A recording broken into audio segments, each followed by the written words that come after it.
ക്ഷേത്രോത്സവത്തിനിടെ ക്രിസ്തീയ ഭക്തിഗാനം ആലപിച്ച നന്ദഗോവിന്ദം ഭജൻ സംഘത്തിനെതിരെ ഹിന്ദു ഐക്യവേദി നേതാവ് കെ.പി. ശശികല നടത്തിയ പരാമർശം കേരളത്തിൽ വലിയ വിവാദത്തിന് വഴിവെച്ചിരിക്കുകയാണ്.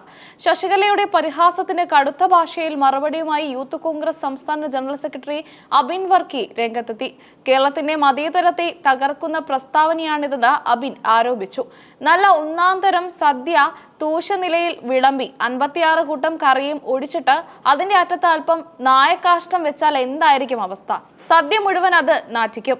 അതുപോലെ ഇങ്ങനെയുള്ളവർ ഒറ്റ ആളുകൾ മതി നാട് മുഴുവൻ നാറ്റിക്കാൻ എന്നായിരുന്നു അബിൻ വർക്കിയുടെ രൂക്ഷമായ ഫേസ്ബുക്ക് പോസ്റ്റ്.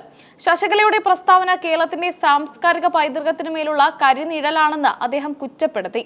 കോട്ടയം വേമ്പിൻകുളങ്ങര ശ്രീ മഹാവിഷ്ണു ക്ഷേത്രത്തിലെ ഉത്സവത്തോടനുബന്ധിച്ച് നടന്ന ഭജന പരിപാടിയിലാണ് വിവാദങ്ങൾക്ക് ആസ്പദമായ സംഭവം നടന്നത്.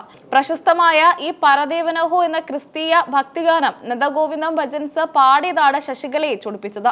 ചിക്കൻ മസാല നല്ലതാണ്, പക്ഷേ അത് പായസത്തിലൂടെ അരുത്. ഇതൊരു വീട്ടമ്മയുടെ ഉപദേശമാണ് എന്നായിരുന്നു ശശികലയുടെ പ്രതികരണം. ക്ഷേത്ര കമ്മിറ്റിക്കോ അവിടെ പാട്ട് കേട്ടിരുന്ന വിശ്വാസികൾക്കോ ഇല്ലാത്ത പരാതി എന്തിനാണ് ശശികലയ്ക്ക് എന്ന് അബിൻ വർക്കി ചോദിച്ചു. കുത്തിത്തിരിപ്പുണ്ടാക്കാൻ നോക്കുന്ന ചില കോമരങ്ങൾ മാത്രമാണ് ഇത്തരം വാദങ്ങളുമായി വരുന്നതെന്ന് അദ്ദേഹം പറഞ്ഞു. വിശ്വാസികൾ സന്തോഷത്തോടെ കേട്ടിരുന്ന ഒരു സംഗീത പരിപാടിയെ വർഗീയവൽക്കരിക്കാനാണ് ഹിന്ദു ഐക്യവേദി നേതാവ് ശ്രമിക്കുന്നതെന്നും അദ്ദേഹം ആരോപിച്ചു. 10 വർഷം മുൻപ് വരെ പാട്ടുകളിൽ മതം തിരിയുന്ന രീതി കേരളത്തിൽ ഉണ്ടായിരുന്നില്ലെന്ന് അബിൻ വർക്കി ഓർമ്മിപ്പിച്ചു. നമ്മുടെ നാട് എത്രത്തോളം മതേതരമായിരുന്നു എന്നതിന്റെ ഉദാഹരണമാണ് പഴയ കാലത്തെ ഉത്സവ പറമ്പുകൾ.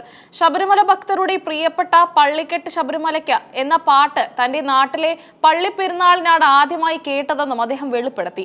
അതുപോലെ ഇസ്രായേലിൻ നാഥനായി വാഴും ഏകദൈവം എന്ന ഗാനം എത്രയോ ക്ഷേത്രങ്ങളിലെ ഗാനമേളകളിൽ നമ്മൾ ആസ്വദിച്ചിട്ടുണ്ട്. അമ്പലപ്പറമ്പുകളിൽ മാപ്പിളപ്പാട്ടുകൾക്ക് തകർത്ത് ഡാൻസ് കളിച്ചിട്ടുള്ളവരാണ് മലയാളി സമൂഹം. ഈ സാംസ്കാരിക കൂട്ടായ്മയെ തകർക്കാനാണ് ഇത്തരം പ്രസ്താവനകളിലൂടെ ചിലർ ശ്രമിക്കുന്നത്. കലയെയും സംഗീതത്തെയും മതത്തിന്റെ അതിർവരമ്പുകൾക്കുള്ളിൽ തളച്ചിടരുതെന്ന് അദ്ദേഹം പറഞ്ഞു. ഇരിക്കുന്ന കൊമ്പ് എത്ര ബലമുള്ളതാണെങ്കിലും സ്വയം മുറിച്ചാൽ അത് മുറിയാതിരിക്കില്ലെന്നായിരുന്നു ശശികലയുടെ മുന്നറിയിപ്പ്. നന്ദഗോവിന്ദം ഭജൻസിന് ലഭിച്ച പ്രശസ്തി അവരെ ഇത്തരത്തിൽ പെരുമാറാൻ പ്രേരിപ്പിക്കരുതെന്ന സൂചനയും അവർ നൽകി.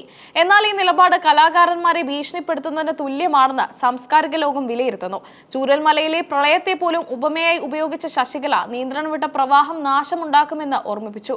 ക്രിസ്തീയ പാട്ടുകൾ ഹിന്ദു ഭജനകളിൽ കളർത്തുന്നത് ഹൈന്ദവ ആചാരങ്ങളെ ഒഴുകിക്കളയുന്നതിന് തുല്യമാണെന്നായിരുന്നു അവരുടെ വാദം.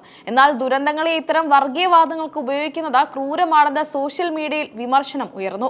മതേതരത്വം എന്നാൽ മതമില്ലായ്മയല്ല, മറിച്ച് എല്ലാ മതങ്ങളെയും ആദരിക്കലാണെന്ന് അബിൻ വർക്കി ഓർമ്മിപ്പിച്ചു. പള്ളിയിൽ എന്ത് പാടണം, അമ്പലത്തിൽ ആര് പാടണം എന്നൊക്കെയുള്ള ചർച്ചകൾ തന്നെ ജനാധിപത്യ സമൂഹത്തിന് തെറ്റായ സന്ദേശമാണ് നൽകുന്നത്. ശശികലയുടെ വീട്ടമ്മയുടെ ഉപദേശം എന്ന വാചകം ഒരു മറ മാത്രമാണെന്നും അതിന്റെ ഉള്ളിൽ വിദ്വേഷത്തിന്റെ രാഷ്ട്രീയമാണെന്നും അദ്ദേഹം ആരോപിച്ചു. കോട്ടയത്തെ ഒരു ക്ഷേത്രത്തിൽ തുടങ്ങിയ പാട്ട് വിവാദം ഇപ്പോൾ കേരളത്തിലെ രാഷ്ട്രീയ വേദികളിലെ ചൂടേറിയ ചർച്ചയായി മാറിയിരിക്കുകയാണ്. സംഗീതത്തിൽ മതം കലർത്തുന്നതിനെതിരെയുള്ള ശക്തമായ താക്കീതായാണ് അബിൻ വർക്കിയുടെ പ്രതികരണം വിലയിരുത്തപ്പെടുന്നത്. കലാകാരന്മാർക്ക് പരിധി നിശ്ചയിക്കുന്ന ഇത്തരം പ്രവണതകളെ സാംസ്കാരിക കേരളം തള്ളിക്കളയുമെന്നും അദ്ദേഹം കൂട്ടിച്ചേർത്തു.